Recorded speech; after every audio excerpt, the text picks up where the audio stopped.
Di tengah dominasi negara adidaya, yang seringkali mendikte arah kebijakan global, muncul suara-suara kritis yang mempertanyakan efektivitas dan relevansi sistem yang ada.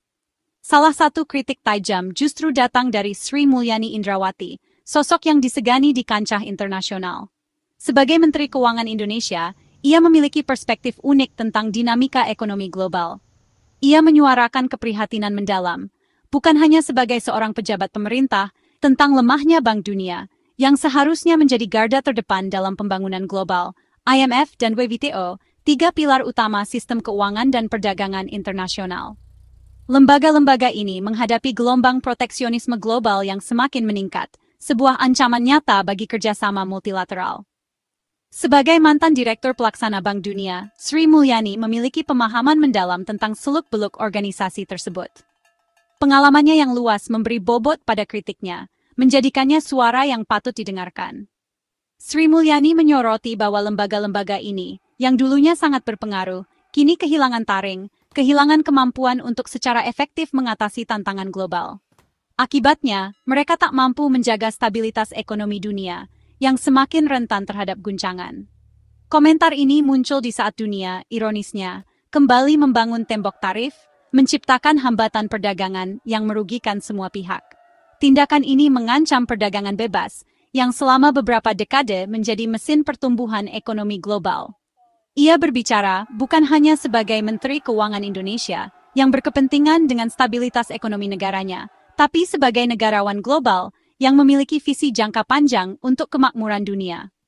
Ia melihat retakan pada pilar ekonomi dunia, tanda-tanda peringatan bahwa sistem yang ada perlu diperbaiki. Kritiknya adalah panggilan agar para penjaga ekonomi global, lembaga-lembaga keuangan internasional, kembali relevan dengan melakukan reformasi internal dan beradaptasi dengan realitas baru. Indonesia kini tampil sebagai subjek aktif, bukan hanya sebagai penerima kebijakan global. Indonesia menuntut pertanggungjawaban dan menantang status quo, mendorong perubahan yang lebih inklusif dan berkelanjutan. Suara Sri Mulyani mewakili banyak negara berkembang yang terdampak, yang seringkali menjadi korban dari kebijakan global yang tidak adil, namun jarang terdengar di panggung dunia, sebuah pengingat bahwa keadilan global harus menjadi prioritas utama.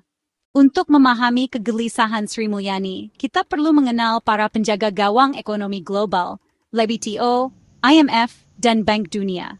WTO membuat aturan main perdagangan antar negara, memastikan lapangan bermain setara. IMF berperan sebagai dokter keuangan, memberi pinjaman darurat, dan resep reformasi saat negara krisis. Bank Dunia fokus pada pembangunan jangka panjang, membantu negara berkembang membangun infrastruktur dan mengurangi kemiskinan.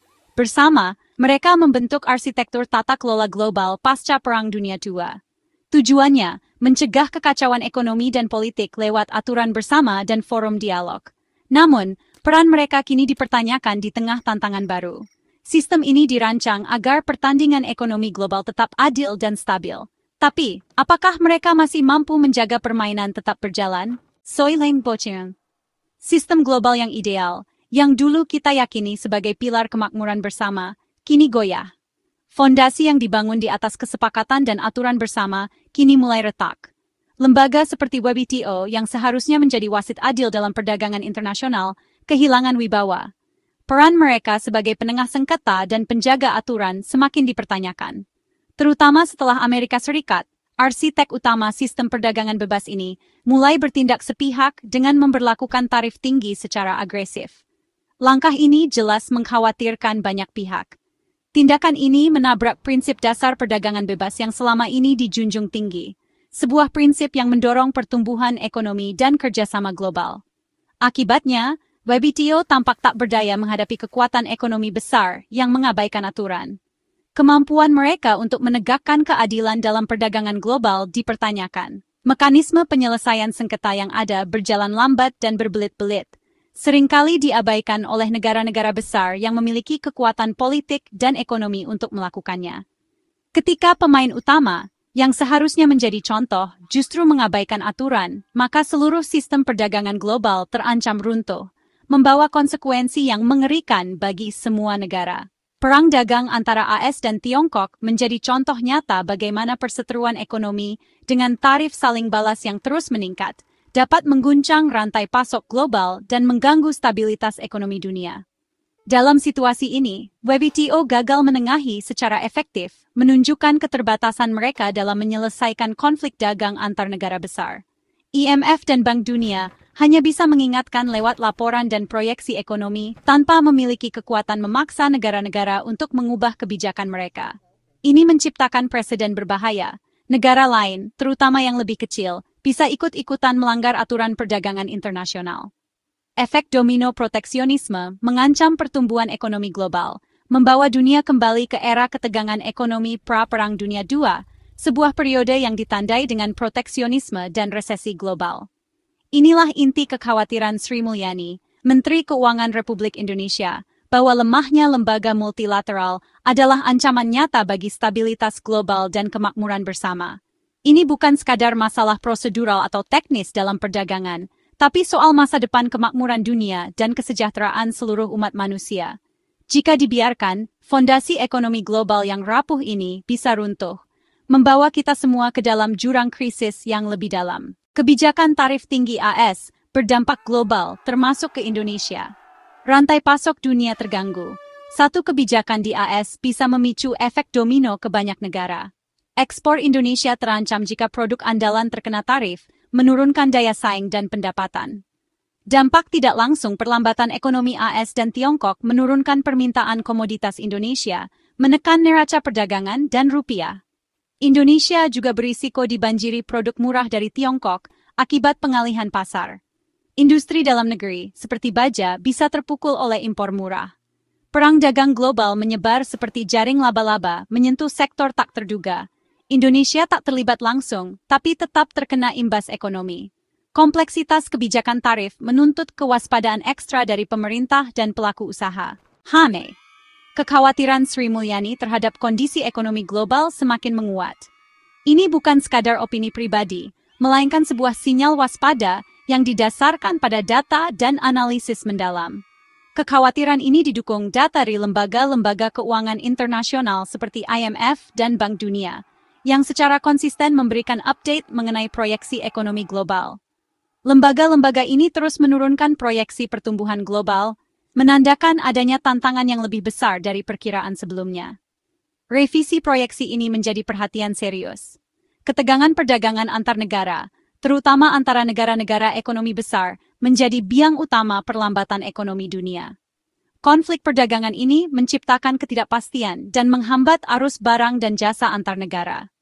Penurunan pertumbuhan global bukan hanya sekadar angka, berarti triliunan dolar aktivitas ekonomi hilang. Ini berdampak pada lapangan kerja, investasi, dan kesejahteraan masyarakat di seluruh dunia. Ketidakpastian tarif menekan investasi bisnis, karena perusahaan kesulitan memprediksi biaya dan potensi keuntungan di masa depan. Akibatnya, pengusaha menunda ekspansi dan investasi baru, menunggu kejelasan situasi global. Hal ini memperlambat pertumbuhan ekonomi lebih lanjut. Proyeksi pertumbuhan Indonesia pun terkoreksi, meskipun fundamental ekonomi domestik relatif stabil. Namun, pertumbuhan ekonomi Indonesia masih di kisaran 5%, menunjukkan resiliensi di tengah tantangan global.